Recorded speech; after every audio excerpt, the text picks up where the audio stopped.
Pastor James Kim from uh, Tampa, founding pastor of the Synergy Church, longtime friend and a peer mentor of sorts since my time at Fuller Seminary. So it's been what, like 12 years?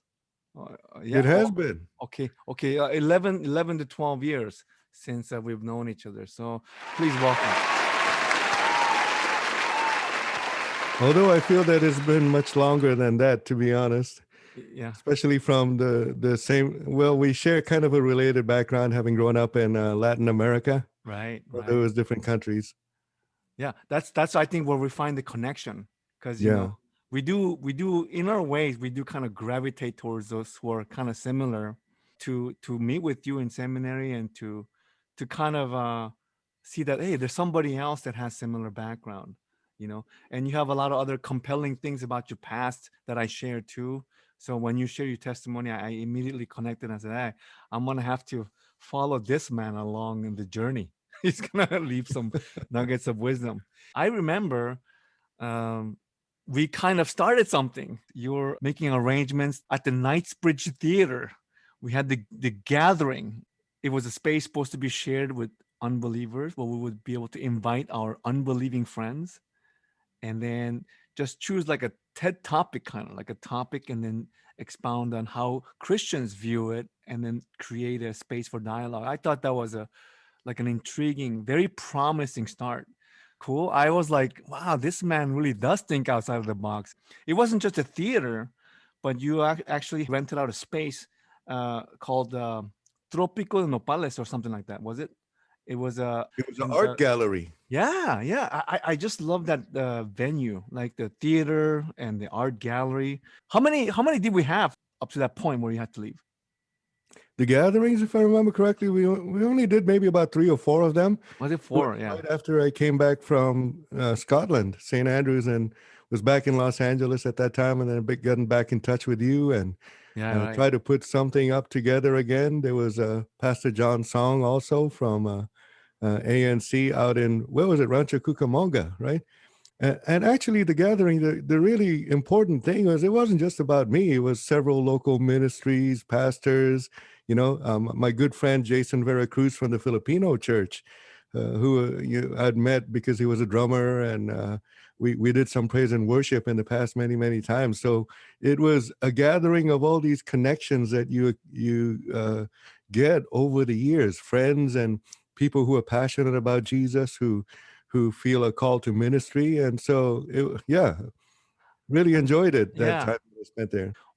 The fact that faith issues, or we're bringing faith into the world, that was very, very attractive, and it was promising. But unfortunately, you got your church calling. You got called out to Tampa. So at that Yeah. at that time, I felt kind of lost. I was like, oh man, he starts something really exciting here, and then like now it was, I don't know if the ball was supposed to be passed to me, but I ended up following your footsteps in going out of California, and then experiencing, you know, life outside of the comforts of my family, my immediate mom and dad. So anyway, that's, in that way, you are kind of a trailblazer for me. Like I look to you for, what can I do, something that's outside of the box. And then whenever I think about that, there you go, Pastor Kim. I always think about what would he do? What would he say? So that's my confession. Well, thank you for that. Yeah, I always have in the back of my mind the idea that sometimes God calls us to get outside of our comfort zones. yeah, yeah, Just like the call to Abraham, leave the place that you're familiar with, Ur of the Chaldees and all that stuff, and go to a land that I will show to you. yeah. And so sometimes I think somebody once mentioned that, like, immigration is a spiritual experience. Yeah. Migrating to different Right, parts of the country often right. awakens people to the spiritual reality around Yeah, them. yeah. I think it is. It is a part of his plan. Definitely, migration So as yeah, taking that as a metaphor for stepping outside of the familiar into unfamiliar, maybe that's where the idea of thinking outside the box and yeah. trying to do ministry in innovative ways actually comes from. Right, right. Because we can so easily fall into a rut, right? Like we could Yeah. just be too accustomed to our own way of thinking. I would like to hear more about, well, the process of the birth of the Synergy Church. How long has Synergy Church been in existence now? 5 years. Already that many? Yeah, Wow. Wow. half a decade. Yeah. uh Synergy Church, like the Apostle Paul says in 1 Corinthians chapter 15, as to one untimely born, you know, using the kind of language Yeah. where totally unexpected thing. Oh, yeah, yeah. So Synergy Church itself, when it was founded, was something like that, untimely born. We weren't really, at least I wasn't expecting it. I never considered myself a church planter, never went through church planting courses or anything of that sort. So but it was the unique circumstances of the ministry Yeah. and the church events and the guidance of God, and most importantly, in starting Synergy Church about 5 years ago over here in Tampa. So, When I had a chance to visit your church about 3 years back, it was really nice. I really enjoyed meeting all the folks. Francis, Otis, all those guys. They were really nice folks. You have a good group there.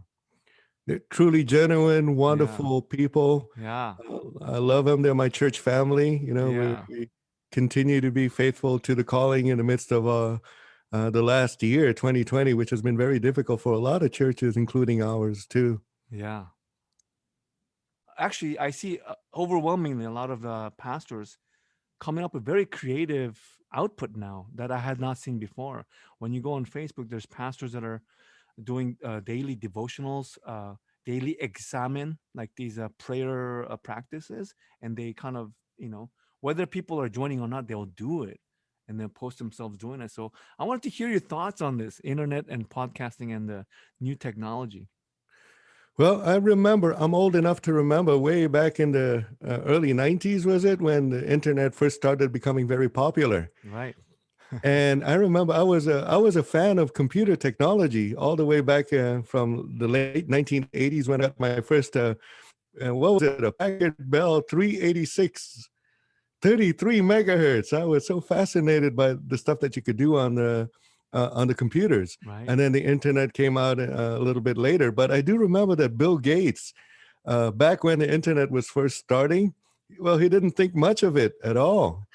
So Microsoft didn't get involved in the internet for a long time. There was Wow. Netscape Navigator, all I of these other remember. technologies, America Online, Yeah. Prodigy. They were on the internet, but Microsoft came to the party a little bit late Yeah. because at that time Bill Gates was like, this is it's just for nerdy people, or whatever. Well, he's a nerd too, but I don't know exactly why. But once they did get into the internet, they basically took over, right? Yeah.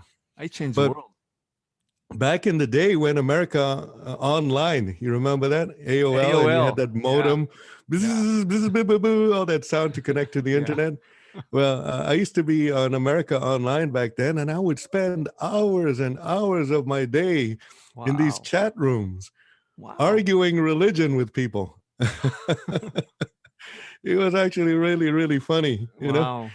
because there would be these Christian chat rooms, and then all these atheists would invade the room, and then we would have these arguments and discussions and things. And but it also connected me, I realized, with people from all over the place, from Yeah. places that I would otherwise not have been able to connect with these people. Yeah. So I looked at it as an avenue for connecting with like-minded people, or being able to discuss important and vital topics, which the discussion can actually turn ugly at times on Sure. the There's, internet. yeah. Absolutely, sure. But it does provide an opportunity for us to be out in there in the public market Yeah. as Christians, Yes. and to try to do it well. God knows I didn't always do it well, and the discussions and the arguments that I had with people back then. But you learn from that, and you grow, I think, if you do it, if you continue to do it, if you persist in it.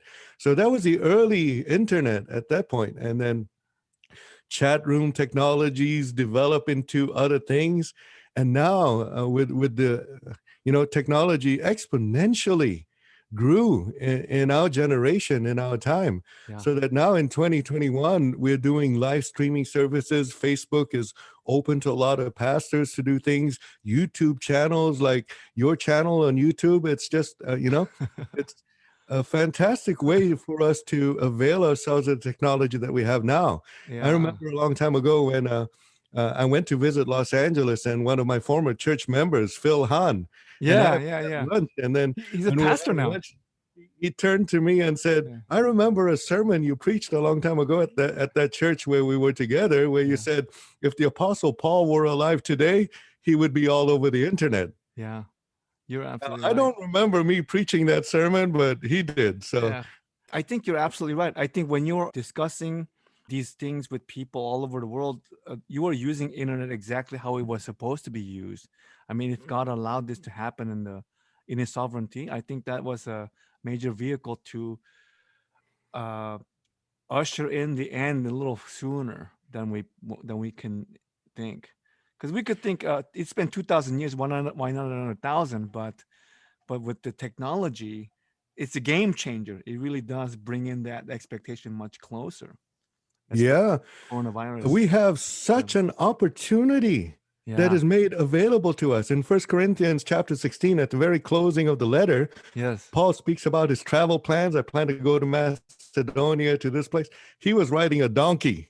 Well, he was Yeah. on a Yeah. boat, and there was bandits and shipwrecks and treacherous roads, and he had to face all kinds of things. But we have, and he says in First Corinthians 16, while he's in Ephesus, that he's going to remain in Ephesus for a while Yeah. because a wide door of opportunity has been opened to me here. Yeah. So I consider what we have now, the sort of technology we have, as a wide door of opportunity for Yeah. us Yes. that is exponentially so much greater because we can connect with people from all over the world without having to ride a donkey. Yeah. Or go take a flight to some other part of the world. It's all available. It's all accessible to us right now. And so um, I think that the internet, particularly, and podcasting, while it should never replace, and this is key, it should never replace our face-to-face interactions or our physicality with each other when we meet or things of that sort. It can be a supplement to that sort of ministry in a wide, broad, opportunistic way. You inspired me to do the podcast. The podcast I'm doing right now, it's actually on its third season. Faithfully, I want to keep doing it because whenever you do start something, I think consistency, in spite of lack of results, consistency is important. And Mhm. learning how to. So your thoughts on the new technology and is there anything else that you want to share about?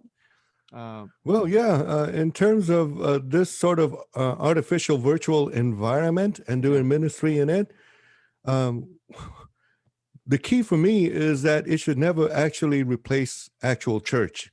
Right. Right. Right. Meeting in Yeah. a physical location, face to face with people.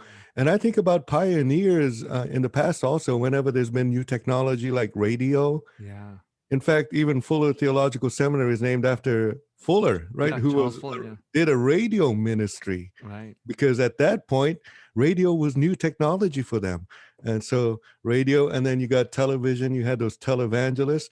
And the thing is, because we are not the pioneers of technology, that we can look back at them, those pioneers, Yeah. and see both the positive and the negative, because there have been abuses that have happened on account of well, not just the technology, but because of the success of certain ministries and so forth. Yeah. So my advice would be for people who decide to use technology, to use the internet, live streaming, podcasting, these things for propagating the gospel of Jesus Christ, is that uh, it should never be about success. Right. Right. If it's one or two people watching your live stream, don't worry about that. Just keep consistently and faithfully Yeah. doing what you do, and keep putting out what you can that honors God. First Yes. of all, Yeah. God should be put first, and then the couple of other principles I'm thinking about. First of all, give glory to God in everything that you do. Amen. Uh, and if you're going to do a live stream or podcast or anything of that sort, make sure that God is put first in it. again, the Apostle Paul is my mentor, although he never knew me personally, I never knew him. But through Yeah. his writings, I see the passion that he has for Jesus. Yes. Everything, Yes. everything is all about Jesus. Yes. So put God, put Jesus first in Yes. everything that you do. Secondly, be genuine. Don't be fake or artificial. Don't try to adopt a posture or something that, like, oh, let me be like so and so, and then Yeah. try to be an actor Right. out there. Right. Just be who you are, Yeah. and with the particular giftedness and the uniqueness of each individual. You don't need to emulate or copy somebody else. Although sometimes it's a good thing to learn from people who are Right. really good at what they do, and Yeah. then incorporate that into you. But I think that being genuine really comes out, so Yeah. be genuine, be who you are. And third, you're allowed to make mistakes. Yeah. Whenever you're dealing with new technology, new horizons, things which are unfamiliar to you, you will probably make a whole bunch of mistakes, which is what I did also Yeah. in order to learn this new technology, in order Yeah. to, you know, do all of this kind of stuff. It's not going to be an easy road at all. Right. Where Paul talks about in 1 Corinthians 16, when he says, a wide door of opportunity has opened up for me here in Ephesus. He Uh-huh. doesn't stop there, but he says, but however, they're enemies.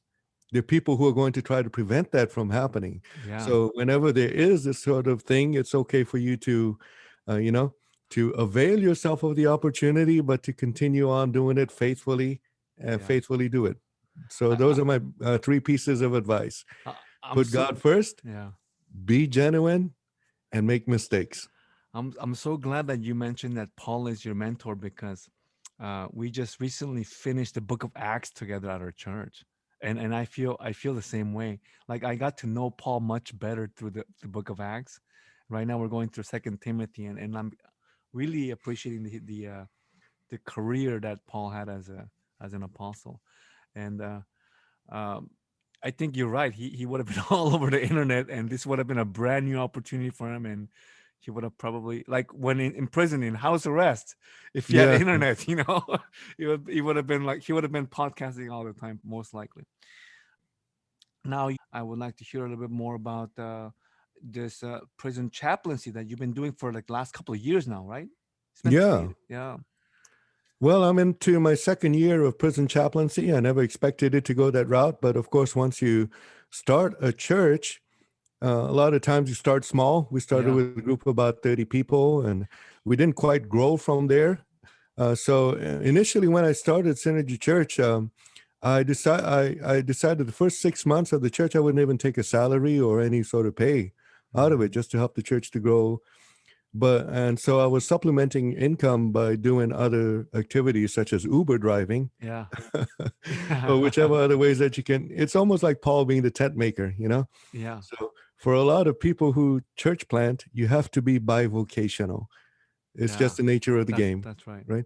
Yeah, So I was bivocational for a very long time, but I also realized that I needed to be able to supplement that income a little bit better. So one day I saw on the internet, a chaplaincy position that was opened.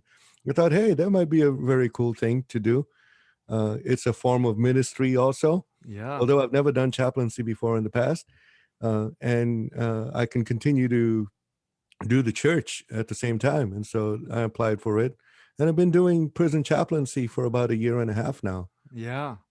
I was so pleased, and I was so glad when you were applying, and then when you gave me the news that you got the position. We were like, oh, that's the answered prayer right there. And then last time, for your birthday, when you finally took a long overdue vacation and you came to visit us in California, you shared some awesome stories about like how eager the inmates are they're hungry for the word of God.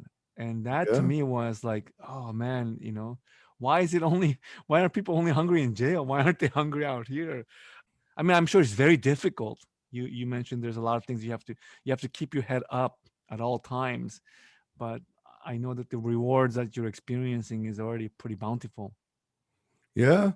Well, it seems to me that when people get in trouble, especially trouble with the law, Yeah. that they become much more receptive and open to God, which is a natural inclination for people, all sorts of people. And so jail ministries in particular are incredible opportunities for people to get to hear the gospel, Yeah. to respond to the gospel, and to decide to change their lives. Now, what the statistics are of people who come to jail and actually become transformed and converted, I really don't know. To me, yeah, as important as statistics are, to me, it's about one-on-one relationships with people. Yeah. And so I measure what goes on at the chaplaincy over there with just individual single lives of people that are changed or transformed, and the interactions that we have with them as Yeah. chaplains. Now, one of the complicated things that happened in the chaplaincy, of course, is COVID in 2020, which basically shut down a lot of the Mm-hmm. religious services. Well, pretty much all of the religious services and the volunteers that we would have who Mm. would come in from all sorts of different religions also to run these services, because prison chaplaincy isn't just about Christianity. You have inmates from various different faiths. And so one of the things you have to do is to honor and respect people from different religious traditions as a prison chaplain. Right. And I suspect it would be the same for other forms of chaplaincy also. You Right. don't necessarily have to agree with everything. That's not what chaplaincy is all about, but Right. you need to respect and honor each religious tradition that you encounter in the prison environment. Um, so if you, some Christians appear to be so narrow-minded that they have very difficult time doing something like that, then prison chaplaincy wouldn't be for you. Right.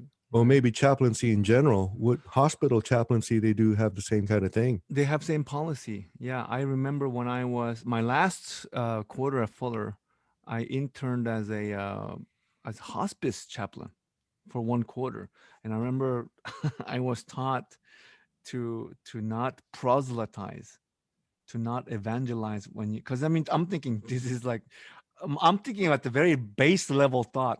This is a person who's on their way out. They're like dying actively, right? Hmm. They're about to expire, and my concern is, I want my presence to count Mm. as someone that will deliver the message of the gospel, eternal life. It's like that kind of religious ambition, right? It Hmm. interferes with the actual duty of the ministry of presence. Maybe just like Job's friends who were just silent with him for 7 days. That kind of that is what it required. But my question to you is, in the chaplaincy setting, is there an actual policy limitation on that? You will not evangelize to the inmates. I mean, you're going there because your service is requested, but is there some ground rules as to not actively um, trying to gain new converts in the prison cells?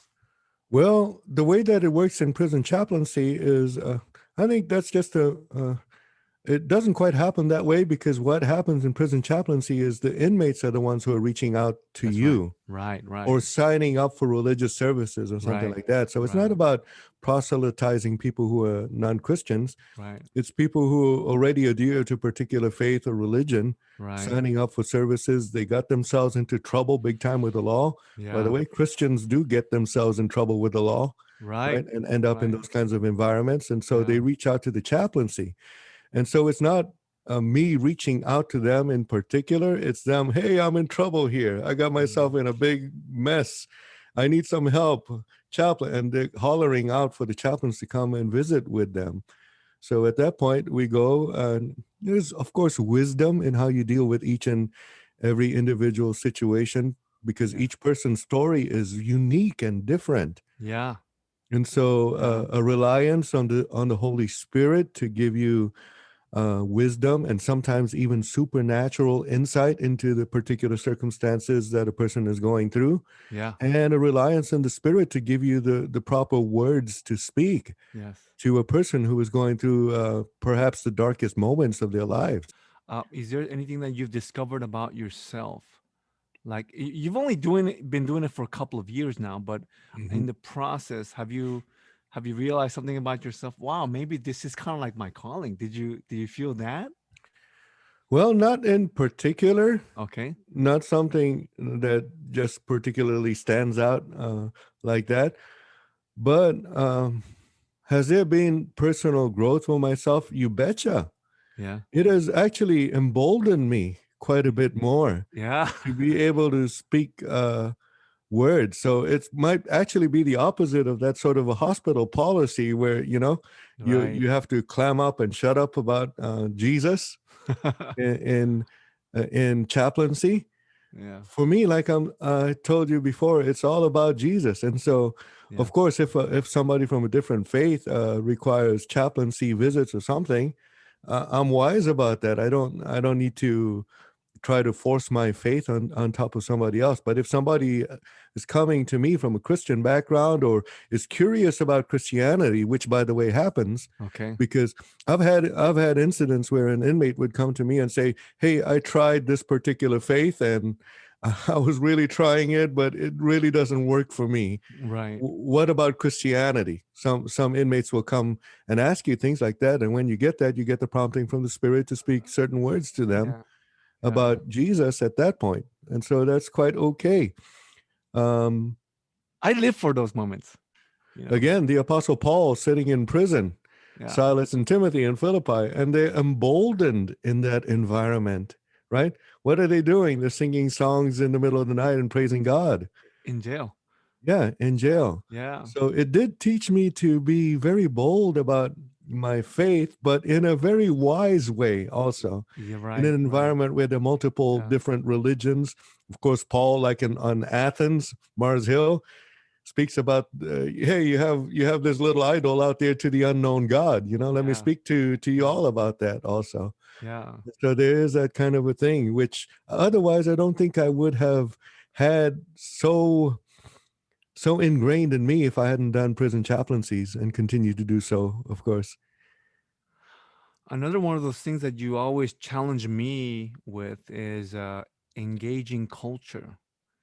Like you did the whole series. You taught a class. I would say seminary level class you taught for your church, and whoever would join at the clubhouse that you were in the home that you were dwelling in for a while, Mhm. and I think this all kind of fits in with the podcasting, trying to influence culture, and trying to discover the Jesus who's already in culture.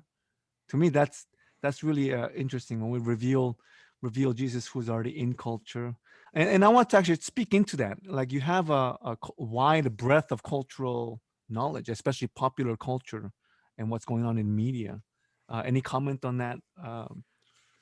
Well, I have to give credit where credit is due to another mentor of mine. But this, Um, of course, the Apostle Paul I didn't meet, but I did meet Dr. Richard Mao, oh yeah, yeah, who was the former president of Fuller Theological Seminary. right. And I remember my first quarter at Fuller Seminary, I took his class called Christ and Culture. Yes. And that had a life changing, it was transformative for me personally to take that class with such a brilliant, brilliant mind. Dr. Mao is just incredibly brilliant in terms of the interaction of Christianity with the culture at large. Yes. That stuff was, I'd heard about Richard Niebuhr before, Reinhold and Richard Niebuhr, the two brothers. I Yes. never really read him.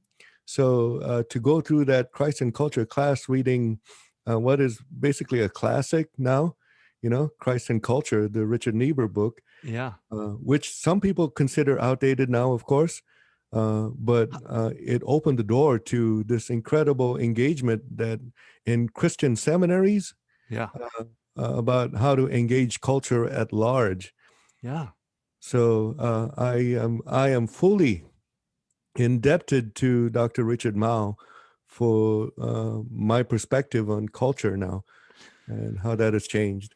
But you strike me as someone that was well versed in culture to begin with. Like you already have a deep interest in the in popular culture and how it influences people. You're a consumer of it yourself, and and I guess I guess in what ways did it like did the lamp go on in your mind when you took his class? Like Well, I believe that life is always preparation. yeah, God always prepares us by putting us in certain life experiences and things for a particular plan and purpose. Yeah.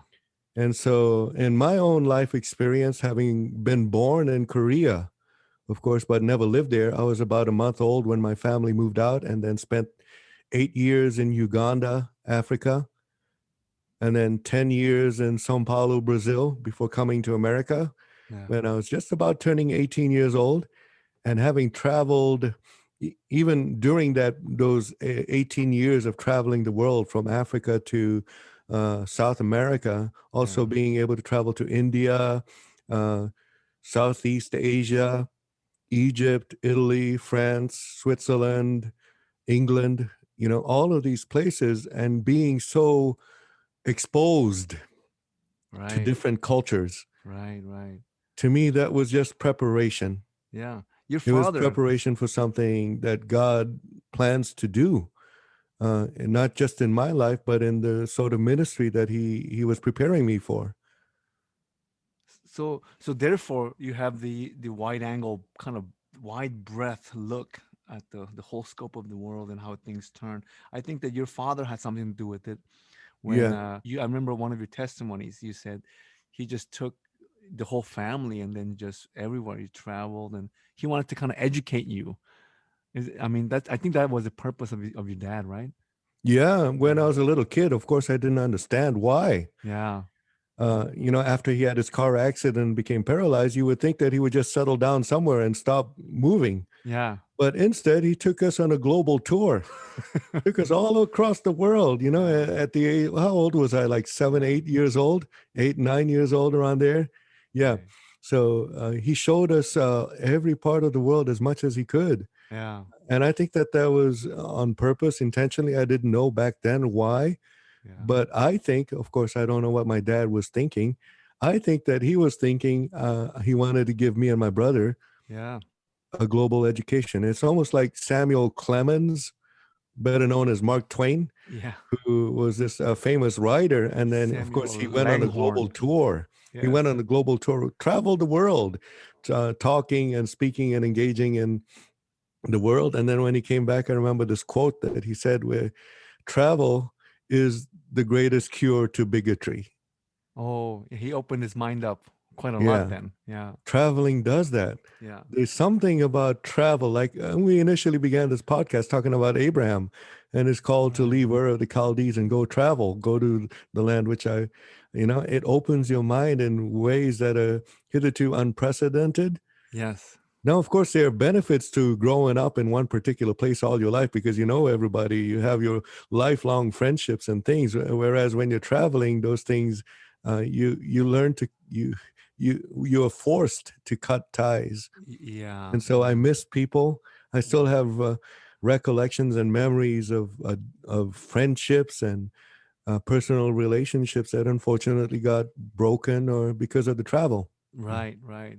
But you make new friends. I think I do want to comment that what I notice in you, Pastor James, is that you have this resilience. Now, ministry in the COVID era, like around this time, we were having challenges. Right now, attendance still dwindled. People having a difficult time with the reattending, coming back to church and reopening. What are your thoughts on that? The COVID era, 2020, to me was almost as if God hit the reboot button Yeah, on the way we do church. yeah, And I just want to be so bold as to say that I think that the American version of church ministries that are ingrained in our minds, I'm thinking more ideas and thoughts of of what we think of what a successful church or a successful ministry ought to look like, became rather idolatrous hmm. because we had the idea. I call it like the mega church franchise model of church. Mm-hmm. The Walmart version of church or Costco. Where Yeah. Somebody called and it the McDonaldization of church. yeah, the McDonaldization Yeah, of ministry and of yeah, church. And I think that was very unhealthy, just as McDonald's. If you eat McDonald's every day, you're going to have a very unhealthy diet. Yeah, It's going to develop all sorts of physical problems in yeah. you, right? Super Size Me. I don't know if you've seen the Yes. Uh-huh. documentary. Yeah, case in Yes. point. And so many of our churches, which are seemingly successful because they have grown huge and large, are actually creating very unhealthy spiritualities. Huh. And so, um, uh, which to me, I think God was largely dissatisfied with that sort of a ministry because it really didn't focus on God anymore. Hmm. It focused on other things. And so maybe COVID is actually an opportunity for us to recenter Yeah. what the church ought to be all about. It's like I said, God hitting the reboot button. Yeah. And now things are coming back up again for ministry, and we're not going to be doing things the same old way. We're having the same idea of what success in ministry or opportunity in ministry ought to look like. Yeah. Yeah. So, and in the meantime, we've been forced to be creative. So Yes. live streaming services, something which I never thought that I would be doing. Although, yeah, I do consider myself somebody who is technologically savvy because I immersed myself very early on in computer technology, in the internet, and things like that. Nevertheless, having to do live stream service and things like that is extremely complicated for me. Yeah. Yeah. So I made a whole bunch of mistakes when we originally started live streaming. I would be on the internet and my mouth would be moving, but no words were being heard because I The messed up with the sound. microphone setting, or Yeah. something happened with the video, or, Yeah. there were all kinds of complex things that could potentially go wrong when you're doing Yeah. these kinds of things, right? Yeah. But you learn from that, you figure out exactly how to make things work, and then go from there. So the good thing, and I actually think of this as a good thing, as an opportunity. Yeah, yeah. I mean, there's a way to look at it, look at the situation, and there's a Mhm. definitely a blessing that comes in with the Mhm. crisis. I realize that. But it has Mm. forced us to think outside the box. We have to figure out creative ways to do ministry Yeah. in this time. And like I was saying, it doesn't mean that we don't do church as church. That's not it. That's not creativity. We still the primary importance is always going to be the physical church meeting together face to face with people. Mm-hmm. But in the meantime, we're figuring out other ways to supplement. You see, not to take over, but to supplement the traditional way of doing church. Mm. Uh, Right. Not a so substitution, but supplement. Not yeah, a, yeah, yeah. That's what yeah. I want to say. So live stream services, and the very interesting thing for me when I originally began live stream services, even making a whole bunch of mistakes and stuff, and uh, actually, my streams were rather crappy back in the day, when I was trying to Oh, when first you first originally started. doing them. I didn't have Sure. good equipment at all. Yeah, yeah, I had an old laptop, which was, it didn't run too well, and the voice and the audio and the video were not in sync, and all kinds of stuff. So originally, it was pretty bad. yeah. But I noticed something interesting, that I think there must have been a hunger for church back then because all the churches were closed. Mm-hmm. A lot of churches are open now, but back then a lot of churches were closed, and so there was a sort of hunger on Facebook for people on Sunday to. And so my actual live stream attendance at that time was pretty high, even more so than what I used to have when we did church physically.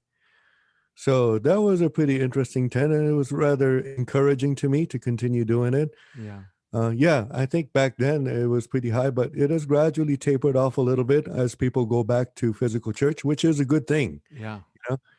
But it still is at a good level. Maybe they don't even watch the live stream, but the live stream stays on Facebook afterwards. Anybody can access it. yeah. And what I realize is that for the rest of the week, people are accessing that service while it's still on Facebook.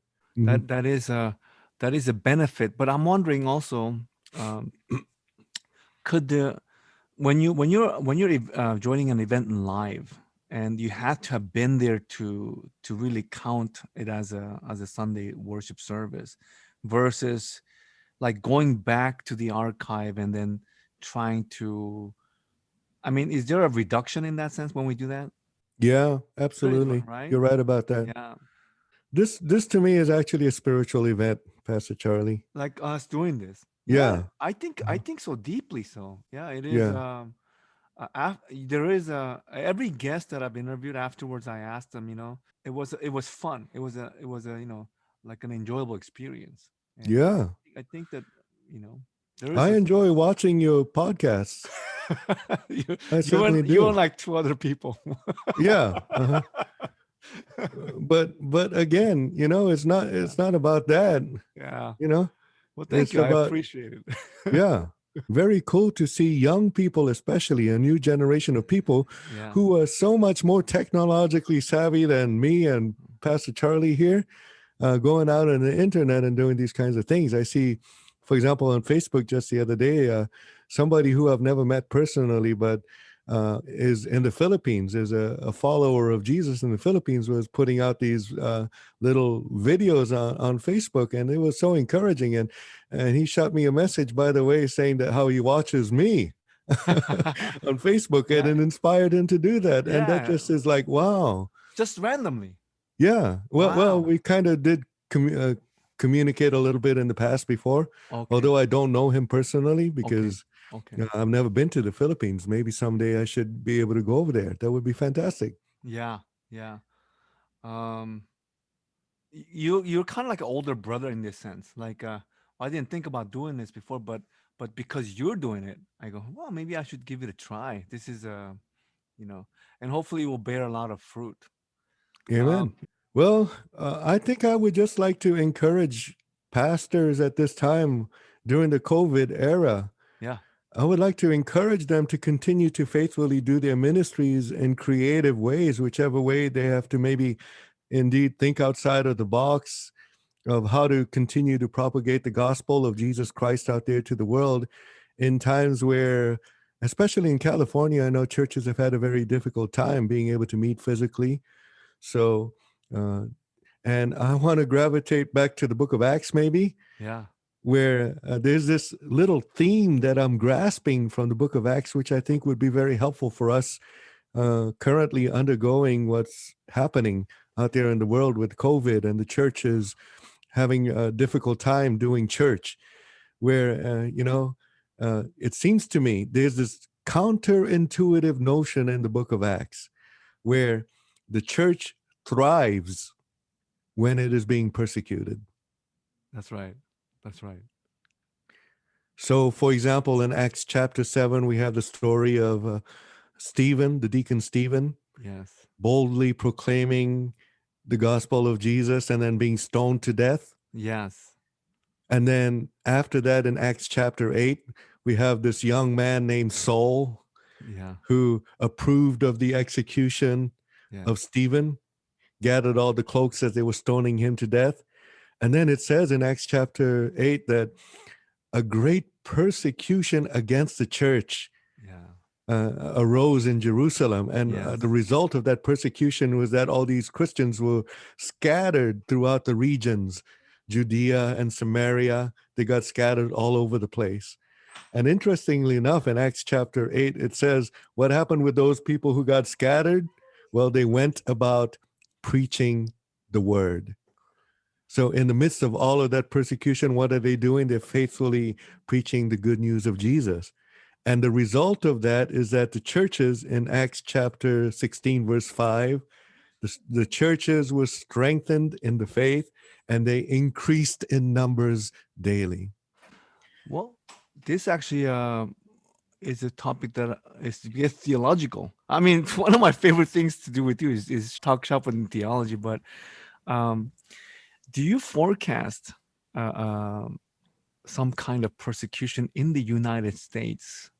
I think the persecution that Christianity suffers in America is minuscule Yeah. compared to what some of our fellow brothers and sisters in Christ in some parts of the world, even today, are currently having to endure. And so I don't like the talk of, oh, we are most of the sort of thing that we consider persecution in America Yeah. does not result in some sort of physical violence or some sort of physical act against us Yes. that many other fellow brothers and sisters throughout the world have to endure. It's mostly maybe in the public sphere of opinions and Right. ideas. Right. And that sort of thing is something that we can endure well by being Sure. public figures and speaking boldly and Right. wisely and with humility and Christian character out there in the world. So there's a way to do that well, you know. Uh, but I don't like using the word persecution for what we have to endure in America. Well, I mean, right now, if not yet, the question Yeah, is, do American you believe that? Christianity to me is a fat cow. You know. Do you think it will be trimmed? Is the question. Like, do you Yeah. think somewhere along the line in the future, you foresee a day when the level of actual persecution will match up to the rest of the world in this? I mean, I'm feeling the wave of a tide, a tsunami wave of hostility is about to come from the Hmm. charismatic circles. Church, Yeah. a lot of Christians are saying that there's going to be a great revival. There's going to be like a great revival, and I'm wondering, with that same tsunami wave, will there be some, hostility? One of the gifts that God saw very wisely not to give to me is prophecy. So I have a very difficult time predicting what will happen in the future. Yeah, I leave that to the ones who God has given prophetic voices to, yeah. the wise prophetic voices, of course. So I, like Job's friends on this one, have to remain mute at least for 7 days. That's wise. Hmm. I feel it's something, I don't know, it's intuition. I feel like, something is gonna happen where there's gonna be a polarization. Like Hmm.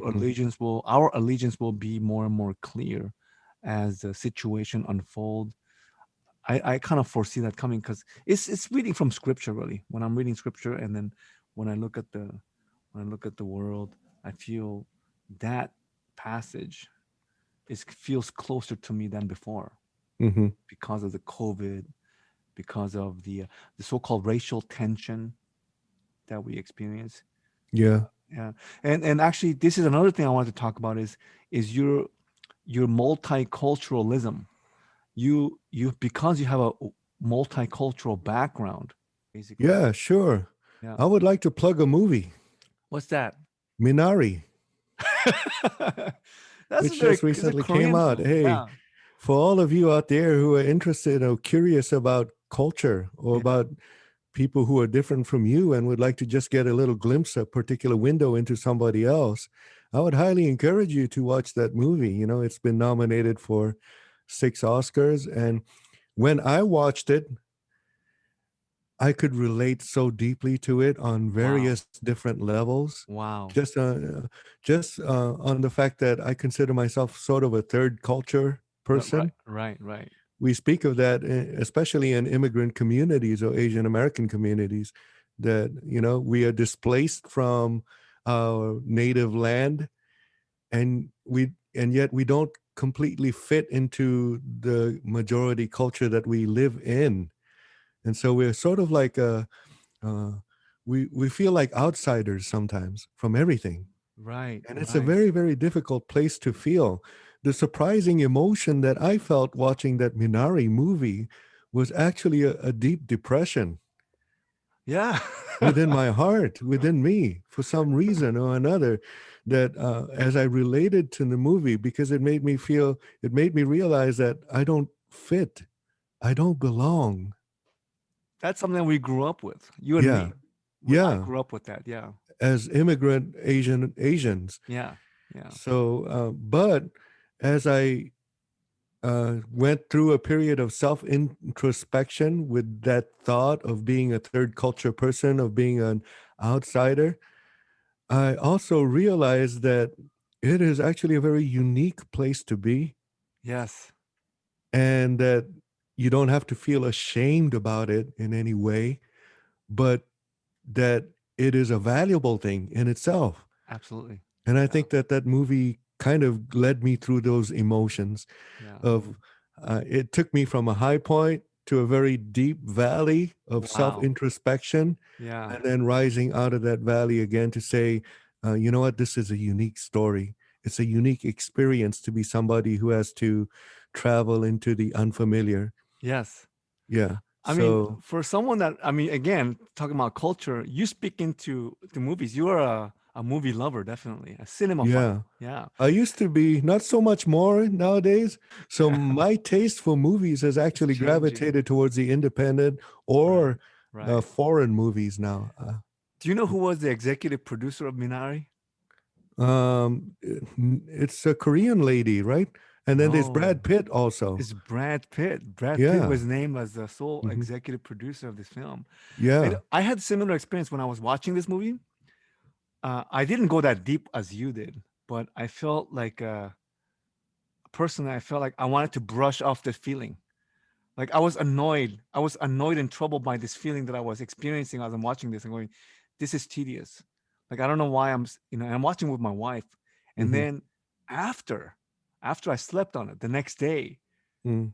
I was telling my wife, you know what, that movie was actually deeper and much more valuable than I gave it credit for at the time.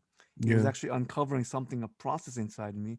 I don't know. I mean, movies can do that. Movies can really definitely take you back to those moments when you were confused and didn't know what was going on. And I think Minari did a really great job in telling that story. Very poignantly autobiographical. Yes. Because the little brat, that little brat that was hating on the grandma, was the director of the film, right? Yeah. That Yeah. put pee in the grandma's drink. Oh my goodness, man. Oh, by the way, the grandma had a profound effect on me also. Oh yeah. So maybe I can relate that in some way also in Huh. this podcast. What I realized about the grandma as a woman who at an old age had to leave the familiar and go into an unfamiliar place and then readjust her life over there. But Mm, the climactic part of the movie is her fault. right when the She without, set the without barn giving on it away. fire Yeah, yeah, accidentally. She was yeah, trying to help. yeah, yeah. That's right. That's She right. was really trying to help Yeah, the family, and she caused she a big mistake and set the barn on fire. yeah, Right, and then you have that incredibly poignant scene of her walking away from the yeah, house, walking yeah, away from the family. yeah. And this is where the resolution happens, and the kids come and drag her back in. But And it made me realize, I think, that we all make mistakes, yes, that especially for traveling people like you and me, Abraham get out of Ur of the Chaldees. Abraham made mistakes. We all make mistakes that have severe impacts on our lives. And yet, even when we feel like we ought to walk away from them, we're somehow dragged back into that environment. And so, to me, that scene, as deeply distressing and horrible as it is encouragement for pastors who make mistakes. yeah, yeah. Because, especially for third culture pastors or, people who maybe have failed in ministry in the past, Mm-hmm, which I've had my share of failures in ministry also. mm-hmm. And some of it I can blame on myself, my mistakes, the things that I have done wrong in ministry. And yet we go on, faithfully continue to do. So that grandma just had that sort of an effect on me also, Yeah, an encouraging effect that, and this is a thing in ministry, you will always do the wrong thing. You'll make yeah. mistakes Well, on because we things, have and the so flesh. yeah, As long as we're alive, we have the flesh. So yeah, we're contending with it actively. And yeah. yeah. I'm glad. Thank you for bringing that up about Minari. That's it's one of those like actually it did point towards God. I don't know if you felt that it did without There was a lot of religion in it. yeah, without Esther, like Esther, without mentioning him, without being preachy, Hmm. very in an unassuming way, it was speaking about the providence, God's Yeah, providence and His sovereignty and our mistakes yeah. uh, and But at the same time, it did show also how sometimes religion can be delusional. a little bit. Yeah. Are you referring to that character that they invited into the home? Who was a fascinating character. I I really enjoyed him because it reminded me of some Christians that I have met, yeah, especially here in the Bible Belt in the southern part of the country, where there are indeed some Christians like that, who come from those sorts of hyper spirituality backgrounds. yeah, yeah. Yeah. I was actually reading him as something there. He actually was detecting Hmm. previous evil in that household. Yeah. Yeah, And the way I looked at that character is not in a judgmental way, right, which right. is, I think, it's a mistake Yeah, actually to look at him and be judgmental and say, from that sort of Christianity is a yeah. bad thing. I I go don't there. think There's that's what the something movie there. was showing. No, Yeah. no. Yeah, No, it wasn't. yeah, It was basically just showing a real, genuine type of person whom we can all relate to in some ways. sure, And sure. then the other part of the spirituality in that movie is the wife. Oh The yeah, Because even when she's in a completely foreign environment for her, yeah, yeah, and then when she's hatching the eggs with the other Korean, yeah, she asked the other Korean, "Hey, where's the Korean church around here?" Right? yeah, yeah, yeah. Because that's Oh the kind man, of thing. Yeah, yeah. I mean that I think where that's where like I was getting. Oh, so that's why we need Korean churches. yeah. Yeah, it's very necessary. Very, very Which, by the necessary. way, I think I learned this Yeah, is one of the mistakes, the big mistakes that I made as I was trying to do multicultural ministries. I've come to realize now that there always is a place yeah. for the ethnic church. Sure, sure. We are not trying to replace that either when we No, talk about multicultural ministries. And if we're thinking that the multicultural church ought to supplant the ethnic based churches, no. then we're severely wrong in that. Right, There right. is a place for the Korean American church, the Vietnamese church, or Yeah, whatever else, one of these types of ethnic based churches, the African American church yeah. also. But I think I had this discussion with our new senior pastor, Hmm. and I think what he was emphasizing or underscoring was that for the future latter generations, where the lingua franca is already English, Hmm. then we should have the doors open. And I like the model he said. I would like the latter generation church here at NBC to be a church where Koreans also attend, but Yeah. not to be a Korean church per se, but the Hmm. latter generation. I think that, and Yeah. then he said, "You guys got to step up." Is what he said. I'm like, okay, I rise to the challenge. Hmm. I would gladly embrace my non-Korean neighbors. Yeah. That's very wisely said Yeah, because the church is not a static entity.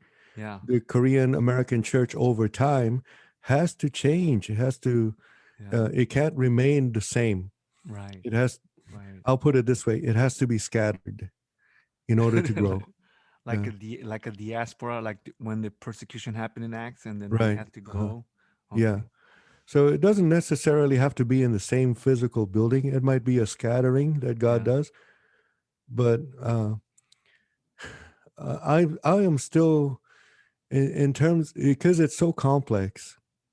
Culture is incredibly complex when we're talking about ethnicities Yeah. and people from different backgrounds and how we can do church while honoring the the diversity within the Christian family. And so I don't have an easy answer. I'm still working on that. But I do believe, based on my personal experiences and having experienced all these different cultures, that God is leading me towards a particular type of ministry, which does not necessarily mean it's the only ministry. It would be Right. a mistake for me to universalize my experience to every church out Right. there. That's a So, tendency that we humans do have and make. yeah, We tend to think that everybody should think the way we do. yeah. Right. Uh-huh. Well, for a primary mistake. And that Yeah. comes with humility and lessons learned and mistakes that have been committed in the past Yes. Yes. and learning the lessons from them. So Yeah. hopefully that makes us wiser and more humble Yeah. as we faithfully persist in the ministry that God has called each particular individual to. And you're one of the more voracious readers that I know. I know you read a lot, all kinds of, especially dense books. You don't just read the magazines. You're reading like philosophy and theology, I remember in our discussion that we should benefit greatly. We should benefit greatly from keeping and maintaining a level of epistemic humility. And There is a purpose to the reading, yeah, yeah, and I firmly believe that every pastor ought to should be be. a reader, Yeah, yeah, and not just of the Bible, by the way, and not just of theology and philosophy, but of the classics, especially. yeah, yeah. Yeah. Read, read the novels, the plays, the poems. They will not just feed you, but enable you as a pastor To feed to feed others. your flock. Yeah, And yeah, so that's the real purpose for why reading is important to me yeah. as a pastor, as somebody who is tasked with the obligation to feed people. It's almost like being a great chef, learning how to make incredible dishes that would be palatable to people. Right, right. And that's the purpose of reading. So maybe that would be a good transition to something that I have read in the past, which I think was very, very helpful for people suffering the Black Death in Okay, Europe, okay. when the city of London, I think the conservative estimates are that half the population was dead, was killed in the Wow, Black Death. wow. And there was a preacher poet whom God had prepared in advance for this occasion, of course, who was ministering in London at that time during the Black Death. And so one of his poems, I think, is extremely significant for us today and the kind of thing that we're going through in the COVID era for Yeah, ministry as preachers of God's word also. So maybe I'd like to share that with you. And sure. as soon as I start it, you will probably know who it is. Okay. Let's see. Perchance he for whom this bell tolls may be so ill as that he knows not it tolls for him. And perchance I may think myself so much better than I am, as that they who were about me and see my state may have caused it to toll for me, and I know not that. The church is Catholic, and by Catholic he meant universal. Mhm. Universal, so are all her actions. All that she does belongs to all. When she baptizes a child, that action concerns me. For that child is thereby connected to that head, which is my head too, and ingraft into that body whereof I am a member.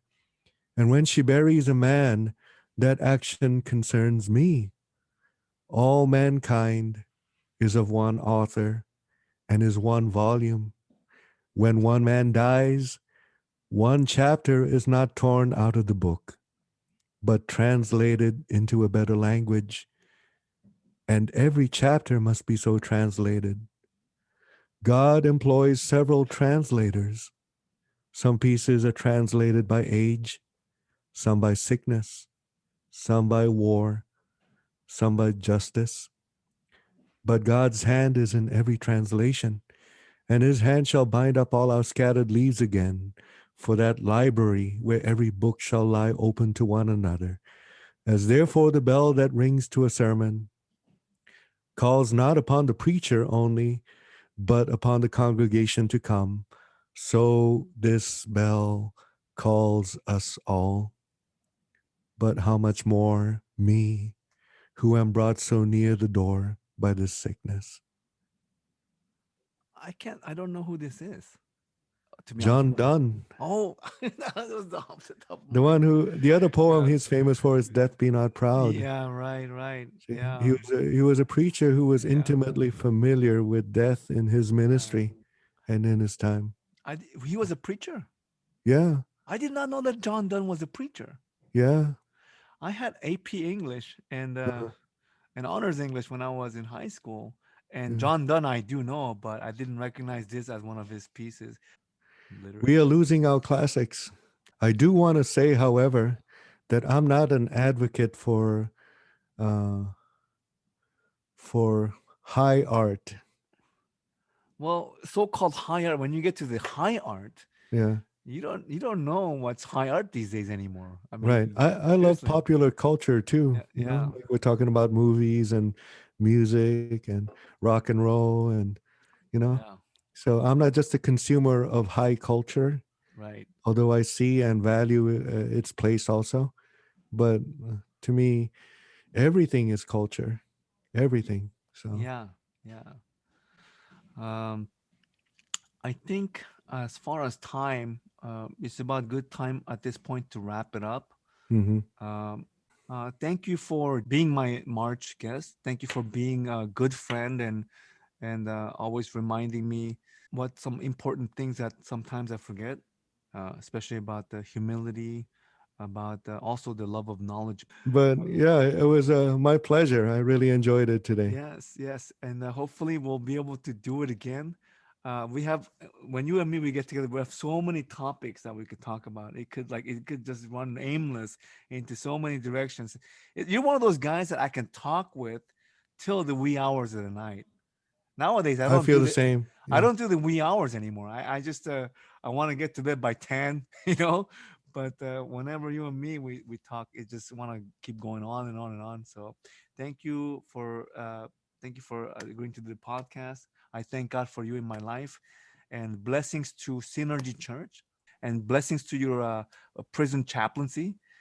I hope that God sees great many fruit, and that His name will be glorified in every prison cell, and all the inmates will see the light of Jesus through your work.